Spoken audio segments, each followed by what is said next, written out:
rough life. I think that there's going to be very long. I feel like Valorant in a way has become baseball, or it will become baseball, in that we're going to have a ton of extra innings with these new overtime stipulations. Simo, get ready for like 3-hour casts. Like in one game, simply because I could just envision a situation with the new overtime rounds where teams are going like, I don't know, 40-38 or something like that. So just to catch everybody up, in case you don't know, new competitive overtime rules have been established. It's the same in unrated, but in competitive, basically, you have to win by 2.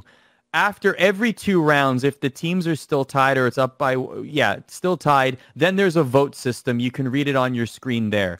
I'm just going to assume that the vote system will not be there for competitive, right? No. So basically, the rule for competitive that I want to focus on here is that they have to win by 2 now. So Simo, tell me, as a caster, you're going to have to cast these things. You're going to have to talk about these things. Yeah. Are you in favor of this change? Or do you think that it's going to be a little bit too laborious? I honestly feel like, well, at least in this current moment, it might feel a lot like how Smash was in the early days where they were deciding items on or items off. You know, people are still going to be deciding whether or not they want to introduce that or include that or not.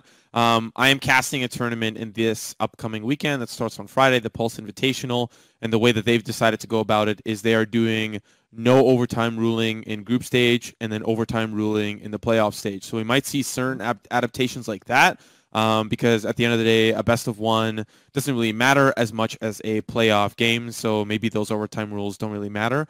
And not to mention, in talking with one of my good friends, Van Silly, some cases it doesn't even go to overtime. Teams can be winning 13-10 all the way down to like 13-2 in certain cases. So I think the addition of it still doesn't make it feel like CS. Obviously, CS, the more comparative game when it comes to Valorant, but I still don't think we're seeing the same tournament times as CS, even with these new changes, even if tournament admins start to adapt that into their rule set.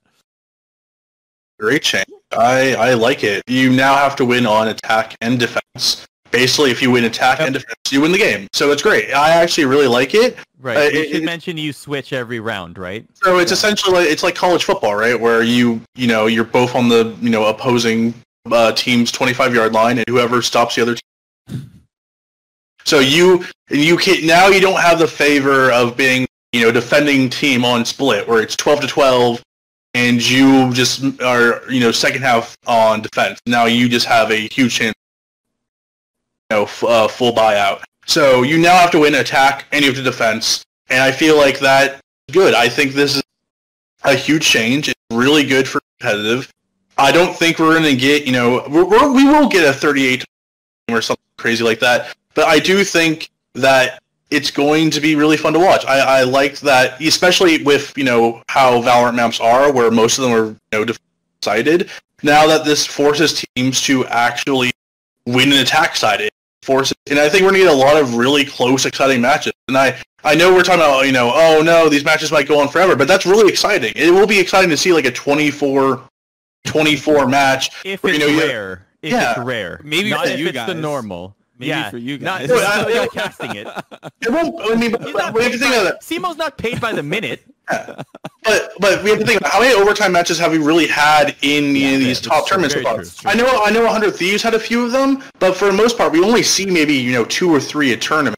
So if you have 2 or 3 a tournament, and you now have this like extra actual overtime mode where a team has to win attack and defense, I think it's great. I think we're going to get some really good matches from it. I think a hype match where you have 2 teams going back and forth, just trying to see which team can, kind of dominate. Like, you have to win the map. You have to win an offense and a defense, and then you win. So I think this is a perfect change. I like the rules in ranked where you now have to vote. Like, so after the first the first tie in overtime, 6 people have to vote yes, and then it goes down from there. So by after the third one, if one person says, I don't have enough time for this, it goes to a draw.